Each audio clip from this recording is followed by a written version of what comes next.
അബ്ദുൽ റഷീദ്, ഇപ്പോൾ സ്വാതി നൽകിയ വിവരങ്ങൾക്ക് പുറത്തേക്ക് എന്തൊക്കെയാണ് അതിർത്തി ഗ്രാമങ്ങളിലുള്ള കരുതലുകൾ, ഒപ്പം മറ്റ് വിവരങ്ങൾ കൂടി ചേർത്താൽ?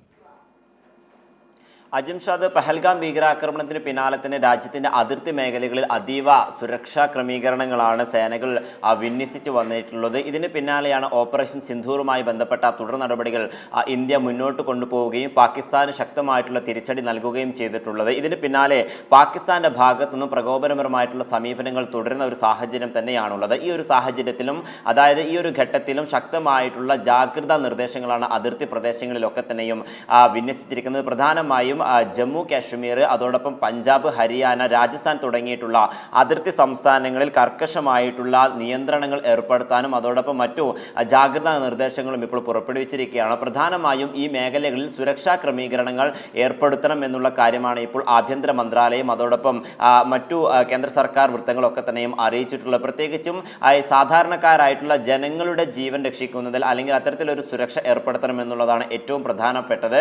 കാരണം കഴിഞ്ഞ ദിവസങ്ങളിലൊക്കെ തന്നെ ഈ മേഖലയിൽ വലിയ അപകടങ്ങൾ ഉണ്ടാവുകയും നിരപരാധികളായിട്ടുള്ള നിരവധി പേർ മരിക്കുകയും ചെയ്തിട്ടുണ്ട്. ഈ ഒരു പശ്ചാത്തലത്തിൽ പൊതുജനങ്ങളുടെ ഒരു സുരക്ഷ വർദ്ധിപ്പിക്കുക എന്നുള്ളതിലാണ് ഇപ്പോൾ കേന്ദ്ര സർക്കാർ അതോടൊപ്പം പ്രതിരോധ മന്ത്രാലയവും മുന്നോട്ട് വെക്കുന്ന പ്രധാനപ്പെട്ട കാര്യം. അതോടൊപ്പം ഈ മേഖലകളിലൊക്കെ തന്നെ ശക്തമായിട്ടുള്ള നിരീക്ഷണങ്ങൾ തുടർന്നുകൊണ്ടിരിക്കുകയാണ്. രജൌരി, അഗ്നൂർ തുടങ്ങിയിട്ടുള്ള മേഖലകളിലൊക്കെ തന്നെയും അതോടൊപ്പം പൂഞ്ച്, കുപ്വാര തുടങ്ങിയിട്ടുള്ള മേഖലകളിലും ശക്തമായിട്ടുള്ള ഒരു നിയന്ത്രണവും അതോടൊപ്പം മറ്റു ഇത്തരത്തിലുള്ള ഈ നിരീക്ഷണങ്ങളും തുടർന്നുകൊണ്ടിരിക്കുകയാണ്. റഡാർ സംവിധാനങ്ങൾ ഉപയോഗിച്ചുകൊണ്ട് അതിർത്തി പ്രദേശങ്ങളിൽ ശക്തമായിട്ടുള്ള നിരീക്ഷണം നടത്തുന്നുണ്ട്. ഇന്റലിജൻസ് വിഭാഗത്തിനതുമായി ബന്ധപ്പെട്ടുള്ള ക്രമീകരണങ്ങൾ നടത്താനുള്ള നിർദ്ദേശം നൽകിയിട്ടുണ്ട്. അതോടൊപ്പം ഈ അതിർത്തി സംസ്ഥാനങ്ങളിൽ കൂടുതൽ നിയന്ത്രണങ്ങൾ കൊണ്ടുവരികയാണ്. പ്രത്യേകിച്ചും ഈ പടക്കം പൊട്ടിക്കുന്നതുമായി ബന്ധപ്പെട്ട നിരോധനങ്ങൾ ഏർപ്പെടുത്തിയിരിക്കുന്നു. ഇപ്പോൾ ജമ്മു കാശ്മീരിലും അതോടൊപ്പം ഹരിയാന, പഞ്ചാബ് അതിർത്തി പ്രദേശങ്ങളായിട്ടുള്ള രാജസ്ഥാന് തുടങ്ങിയിട്ടുള്ള മേഖലകളിൽ പടക്കം പൊട്ടിക്കരുത് എന്നൊരു നിർദ്ദേശം ഇപ്പോൾ സംസ്ഥാന സർക്കാരുകൾ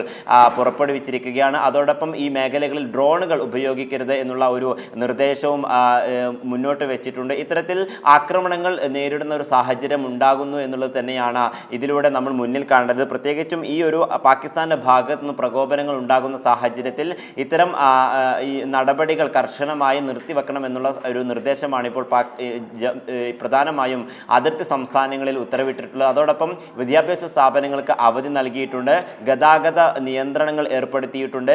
ഇത്തരത്തിൽ വലിയ നിയന്ത്രണങ്ങൾ കൂടി തന്നെയാണ് ഈ സംസ്ഥാനങ്ങളൊക്കെ തന്നെയും മുന്നോട്ട് പോകുന്നത്. അതേസമയം നേരത്തെ നിലവിലുണ്ടായിരുന്ന സൈറൺ മുഴക്കിയതുമായി ബന്ധപ്പെട്ട കൂടുതൽ വിവരങ്ങൾ ഇപ്പോൾ വരികയാണ്. അതായത് ഈ അംബാല മേഖലകളിൽ ഇന്നും തുടർച്ചയായിട്ടുള്ള ഈ പാകിസ്ഥാന്റെ ഭാഗത്തു നിന്നും ഇത്തരത്തിലുള്ള ഒരു പ്രകോപനം ഉണ്ടായിരുന്ന ഒരു സാഹചര്യം ഉണ്ടായിരുന്നത് മുന്നിൽ കണ്ടുകൊണ്ടുള്ള പ്രതികരണം നടത്തിയിട്ടുണ്ട് എന്നുള്ള കാര്യം ഇപ്പോൾ ചില ദേശീയ മാധ്യമങ്ങളൊക്കെ തന്നെയും റിപ്പോർട്ട് ചെയ്യുന്നുണ്ട്. ഈ മേഖലയിൽ നേരത്തെ അപായ സൂചനയായിട്ടുള്ള സൈറണുകൾ മുഴക്കുകയും ചെയ്തിരുന്നു. എന്തായാലും ഈ മേഖലയിലും ഇപ്പോൾ കർശനമായിട്ടുള്ള ബ്ലാക്ക് ഔട്ട് നടപടികളുമായി മുന്നോട്ട് പോകുമെന്ന് തന്നെയാണ് ഇപ്പോൾ സർക്കാർ വൃത്തങ്ങൾ വ്യക്തമാക്കിയിട്ടുള്ളത്. അതോടൊപ്പം സുരക്ഷയുടെ ഭാഗമായി അതോടൊപ്പം ഈ നിയന്ത്രണങ്ങളുടെ ഭാഗമായി തന്നെ എല്ലാ സംസ്ഥാനങ്ങളിലും അവശ്യ സാധനങ്ങളുടെ ഒരു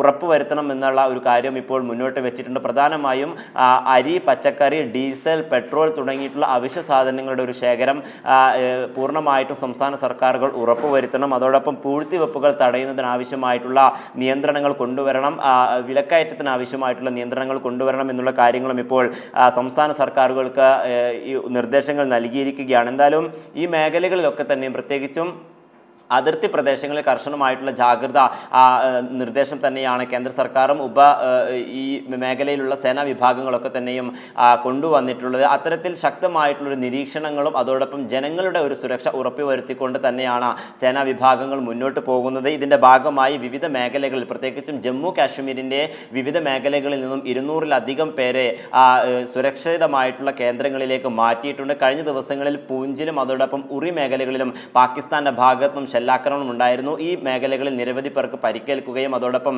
നിരവധി വീടുകൾ അപകടത്തിലാവുകയും ചെയ്തിട്ടുണ്ട്. ഈ ഒരു പശ്ചാത്തലത്തിലാണ് ഇപ്പോൾ അതിർത്തി മേഖലകൾ കേന്ദ്രീകരിച്ചുകൊണ്ട് വലിയ സുരക്ഷ ഏർപ്പെടുത്തുന്ന ഒരു നടപടികളിലേക്ക് ഇന്ത്യ കടന്നിരിക്കുന്നത്. ഭാഗമായി ഒരു ജവാന് വീരമൃത്യു വരിച്ചിട്ടുണ്ട്. അബ്ദുൽ റഷീദ്, അജിംഷാദ്, തീർച്ചയായും ഈ ഓപ്പറേഷൻ സിന്ദൂറുമായി ബന്ധപ്പെട്ട ഏറെ ദുഃഖകരമായിട്ടുള്ള ഒരു വാർത്തയാണ് നമ്മൾ നേരത്തെ റിപ്പോർട്ട് ചെയ്തിട്ടുള്ളത്. ഓപ്പറേഷൻ സിന്ദൂറുമായി ബന്ധപ്പെട്ട ക്രമീകരണങ്ങൾ ഒരുക്കിയിട്ടു അല്ലെങ്കിൽ അത്തരം ഒരു ഓപ്പറേഷനിൽ പങ്കാളിയായിട്ടുള്ള മുരളി നായിക്കിനാണ് ജീവൻ പൊലിഞ്ഞിരിക്കുന്നത്. ഇത്തരത്തിലൊരു വീരമൃത്യു മരിച്ചതുമായി ബന്ധപ്പെട്ട കാര്യങ്ങൾ സൈന്യം വ്യക്തമാക്കിയിരിക്കുന്നത്. ആന്ധ്രാപ്രദേശിലെ സത്യസായി ജില്ലാ സ്വദേശിയാണ്. 27 വയസ്സാണ് ഈ ജവാൻ ഉള്ളത് എന്നുള്ള കാര്യം ഇപ്പോൾ സൈന്യം വ്യക്തമാക്കിയിരിക്കുകയാണ്. ഈ സൈനികൻ, അതായത് ജവാന് ഈ അതിർത്തി മേഖലകളിൽ ഉണ്ടായിട്ടുള്ള വെടിവെപ്പിലാണ് പരിക്കേറ്റത്. ഈ പരിക്കിനെ തുടർന്ന് തുടർ ചികിത്സക്കായി, അതായത് വിദഗ്ധ ചികിത്സക്കായി ഈ മേഖലയിലേക്ക്, അതായത് ദില്ലിയിലേക്ക്